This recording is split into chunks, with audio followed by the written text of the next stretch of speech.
여러분 반갑습니다. 물리공작소입니다. 오늘 다룰 내용은 화면에서 보는 바와 같이 버튼 스위치를 누르는 횟수에 따라서 서버 모터의 각도를 다양하게 동작시키는 방법을 한번 다뤄보려고 합니다.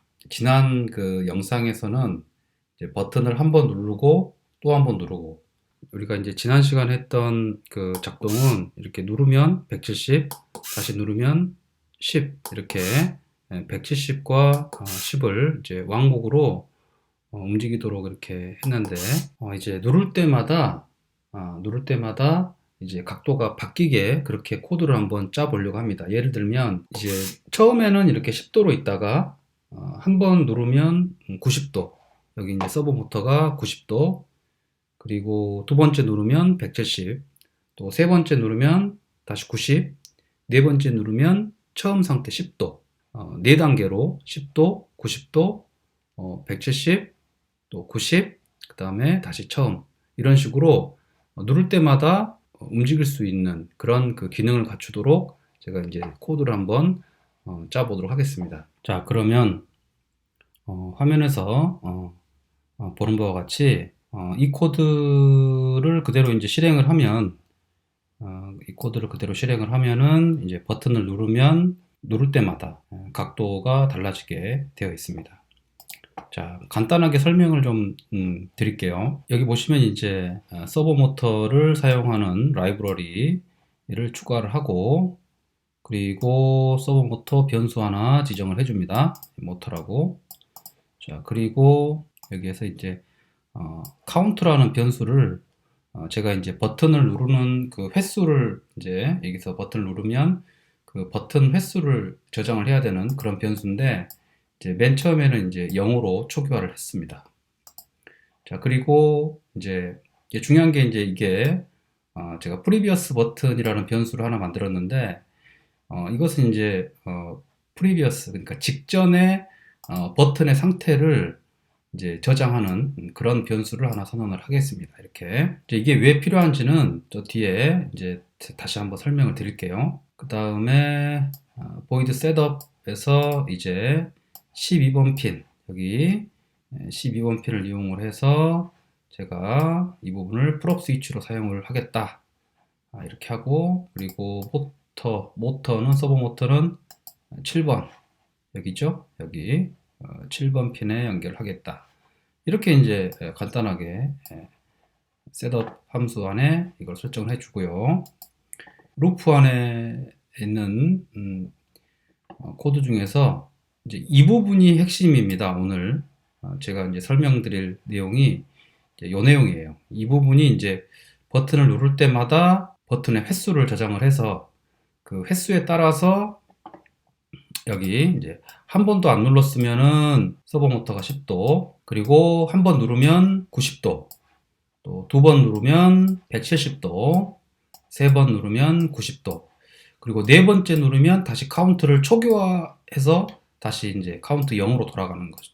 버튼을 눌러서 이제 확인을 할 텐데, 이제 중요한 그 내용이 이제 이 부분이거든요. 이 부분인데, 이제 간단하게 설명을 좀 드리자면은, 자, 여기 이제 버튼 값은 보통은 제가 이제 프롭 스위치 같은 경우에는 이제 누르면 이제 GND 값인 0이 들어가잖아요. 0이 들어가서 보통 이제 이 부분이 없어서 이렇게 이런 식으로 이렇게 눌러서 12번 핀으로 이제 버튼 값이 들어오면 이제 버튼 누르면 0이 들어가게 되는데, 이제 0이 들어가게 돼버리면 우리가 사실 직관적이진 않아요. 그러니까 우리가 전기가 버튼 누르면 1, 버튼을 누르지 않으면 0. 사실 이게 더 편하잖아요. 우리가 직관적으로 생각할 때. 그래서 제가 이 부분을 이제 if문에서 이제 버튼의 어떤 그 상태를 비교하는 함수를 쓰기 위해서 좀 더 편리하게 이제 이 앞에 이제 1 마이너스라는 것을 넣습니다. 그래서 버튼 누르면 이제 이 디지털 리드 12번 값이 0이 되기 때문에 1-0, 그래서 버튼은 1이 들어가게 되고요. 그 다음에 이제 버튼을 떼게 되면 이제 풀업 스위치는 평소에는 5V, 즉 1의 값이 전달이 되기 때문에 이제 버튼을 떼고 있으면 이게 1이 되어서 앞에 1 마이너스 그러면 버튼은 0이 되죠. 버튼을 누르면 1, 떼면 0 이런 식으로 좀 직관적으로 이렇게 코드를 작성을 했습니다. 자, 그 다음에 이제 이 부분입니다. 이제 조건문을 하나 걸어서 내가 이제 버튼을 눌렀는데 이게 그러니까 previous 버튼, 그러니까 제가 이제 이 밑에 보면은 previous 버튼이라는 것을 하나 만들었는데, 이제 previous 버튼이라는 게 이제 뭐냐면 이 버튼을 누르기 직전의 버튼 상태. 그러니까 이제 맨 처음에 코드를 실행하면은 이제 처음에는 이제 직전 버튼 상태가 previous 버튼 값을 0으로 해놨잖아요. 그러면 얘가 0이면 이제 버튼을 누르게 되면 이것이 같지 않잖아요. 이렇게 이제 는 앞에 보통 이제 같다는 것은 이렇게 는 두 개 이렇게 하는데, 같지 않다 그러면 이렇게 느낌표를 표시해주면, 이제 같지 않으면 이제 여기 if문 다음을 이렇게 실행을 합니다. 이 값이 0이고 이제 버튼을 눌러서 이 값이 1이 되면 이제 1, 0 같지 않죠. 그러면 실행을 하겠죠. 다음 문을 이렇게 여기를 실행하겠죠. 그러면 실행하려고 봤더니 버튼이 눌렸으면, 그러니까 1이면 카운트는 카운트 플러스 1, 즉 카운트 값을 1씩 늘려라, 증가시켜라. 그래서 카운트 값을 이렇게 증가시키라는 이런 코드가 실행이 됩니다. 그리고 나서 이제 끝난 다음에 여기 previous 버튼, 즉 직전 버튼 값을 이제 바꿔줍니다. 이제 맨 처음엔 0이었지만 이제 버튼이 눌렸기 때문에 이제 버튼 값이 여기에 1로 저장이 됩니다. 왜 이것을 하냐면, 그 버튼을 이제 우리가 실수로 계속 누를 수가 있어요. 여기를 계속 누르고 있으면 이제 한번 눌렀을 때 작동하면 되는데, 내가 계속 누르는 경우는 이제 무시할 수 있도록 그렇게 하도록 하기 위해서 이 previous 버튼이라는 변수를 선언을 한 겁니다.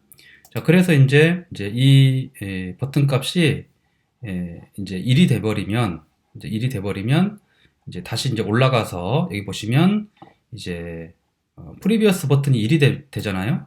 previous 버튼이 1이 되고 이 버튼이 또 눌러져서 1이 되면 이제 같아 버리기 때문에 여기 카운트 이 문을 실행을 하지 않아요. 여기를. 그래서 이제 아까 처음에 설명했듯이 여기가 0이 되고 여기가 버튼이 눌려서 1이 됐을 때만 이제 카운트를 하도록 하는 겁니다. 한 번만, 그러니까 버튼이 떼져 있다가 이제 처음으로 눌렀을 때만 이제 이 문을 실행을 한다, 이 부문을 실행한다, 이렇게 이해하시면 되겠습니다. 자, 그러면 이제 이런 궁금증이 생길 거예요. 여기 previous 버튼 값이 1이었는데 버튼이 이제 눌려지지 않으면 0이지 않냐?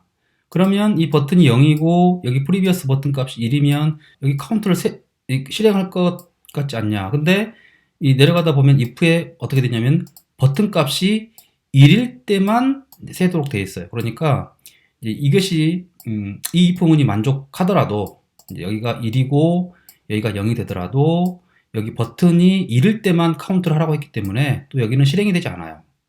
그래서 이제 그대로 무시하고, 이제 버튼이 눌려지지 않아도 무시를 하고, 버튼이 눌렸을 때만 이제 이 카운트가 이제 실행이 되는 겁니다. 그래서 이제 if문에 와서 카운트가 0일 때는 뭐 아까 여기 실행한다 했죠. 이제 카운트가 이제 1이 됐을 때, 이제 맨 처음에 눌러서 이 카운트가 1이 저장이 되면 이제 90도 움직이고, 다음에 이제 2가 돼버리면 이제 170도, 3이 돼버리면 90도, 그리고 네 번째 누르면 다시 초기화, 이런 식으로. 자, 이렇게 이제 코드를 작성을 했습니다. 아마 이제 제 설명을 잘 이해가 안 되신 분들은 이제 앞으로 좀 돌려서 시청을, 제가 설명하는 부분을 다시 한번 반복해서 들으시면 아마 충분히 이해가 될 것입니다. 그래서 이제 버튼 누르는 횟수에 따라서 이제 여기에 이제 서버 모터 값을 바꿔도 되고요. 아니면 이제 이 부분을 뭐 LED를 넣어도 되고, 또 부저라든가 아니면 다양한 도구들을 여기 연결해 가지고 사용을 할 수가 있습니다. 자, 그러면 업로드를 하고, 네, 업로드가 완료가 되었고, 제가 한번 눌러 볼게요. 처음에 아무것도 누르지 않았을 때는 이제 현재 10도 이대로고요. 그 다음에 한번 누르면 이렇게 90도, 지금 90도입니다. 이게 자, 잠깐만 내려서 이렇게 보시면 내가 90도, 그다음에 두 번 누르면 170, 세 번째 90, 네 번째 다시 이제 처음으로 이제 돌아가서 여기 10도 이렇게 됩니다. 그래서 누를 때마다 이렇게 작동을 하게 됩니다. 그래서 내가 예를 들어서 오랫동안 누르고 있더라도 이제 한 번만 인식을 하는 거죠. 그래서 이렇게 한 번 오래 누르거나 뭐 이렇게 짧게 누르거나 상관없이 아무튼 한 번만 눌렀을 때 이렇게 실행이 될 수 있도록 그렇게 하기 위해서 아까 여기 이 코드를 작성을 한 겁니다. 자, 이 코드를 여러분들이 이제 제가 설명란에 이제 이 코드가 다 링크되어 있는데 이런 걸 활용해 가지고 여러분들이 이제 다양한 프로젝트에 응용을 하면 뭐 버튼 하나만 가지고도 여러 가지 이렇게 작동하는 그런 그 작품들을 만들어 볼 수가 있습니다. 오늘은 여기까지 지난 영상하고 함께 이제 활용을 하면 여러분들이 뭐 더 재밌는 그런 작품들을 만들 수 있을 거라고 생각합니다. 자, 오늘 영상은 여기까지입니다. 시청해 주셔서 감사합니다.